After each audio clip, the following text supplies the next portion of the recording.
नमस्कार, मैं हूं रणवीर सिंह और आप देख रहे हैं खगड़िया सुपरफास्ट न्यूज।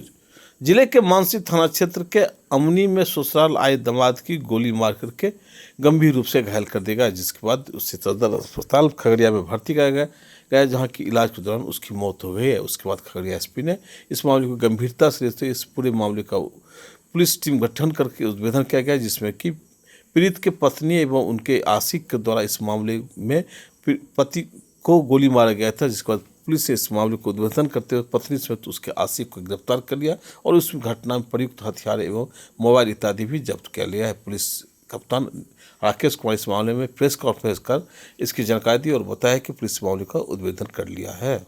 अमनी है जहाँ पर सुरेंद्र यादव नामक व्यक्ति की अपने ससुराल में ही गोली मारकर जख्मी कर दिया गया था और फिर वो इलाज के क्रम में उसकी मृत्यु हुई। इस संबंध में जो मृतक है उनके ससुर शंभू यादव के फर्द बयान पर ही एक कांड दर्ज कराया गया था। उनके जो दूसरे दामाद हैं दीपक यादव, उनके छोटे भाई को अभियुक्त बनाते हुए मानस यादव को प्राथमिक अभियुक्त बनाते हुए कांड दर्ज किया गया था। कांड संख्या 123/25 मार्च। कांड दर्ज करने के उपरांत अनुमंडल पुलिस पदाधिकारी सदर 1 के नेतृत्व में अनुसंधान प्रारंभ किया गया, जिसमें ये और थाना प्रभारी मानसी लगातार कांड के उद्भेदन में जितने भी उपलब्ध साक्ष्य हैं गवाहों को उन्होंने एग्जामिन किया और लगे रहे लगातार, जिसके फलस्वरूप 24 घंटे के अंदर कांड का उद्भेदन हो पाया। और इसमें जो घटनाक्रम इस प्रकार है कि इसमें मृतक का जो साड़ू है, दूसरे दामाद के छोटे भाई मानस यादव को गिरफ्तार किया गया है और उसके पास हत्या में प्रयुक्त जो अवैध कट्टा है गोली बरामद की गई है।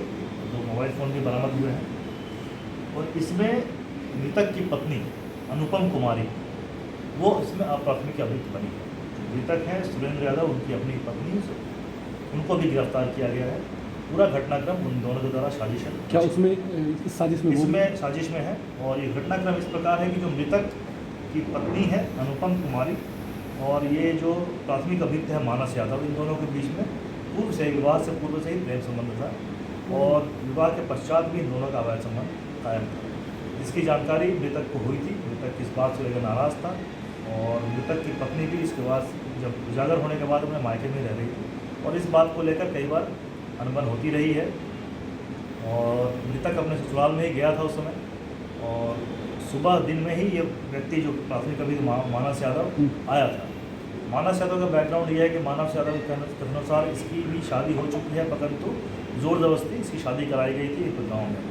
तो ये भी अपनी पत्नी से के साथ नहीं रहता जो है वो अपने। और इस बीच इसके जो भाई के ससुराल में ये आना जाना करता था और अपनी भाई के ही शादी हुई जो लोगों में उससे इसका प्रेम संबंध स्थापित हो गया था, परंतु घर वालों ने इसे शादी न करा के कहीं और शादी कराई क्योंकि ऑलरेडी शादीशुदा था। और घटना के बाद मतलब शादी के बाद भी दोनों का अवैध संबंध जारी रहा और इसी को लेकर मृतक की पत्नी अनुपम कुमारी और ये मानस दोनों के द्वारा योजना बनाई गई और मृतक की जो पत्नी के कहने पर ही इसने उसकी हत्या की। उसने अपने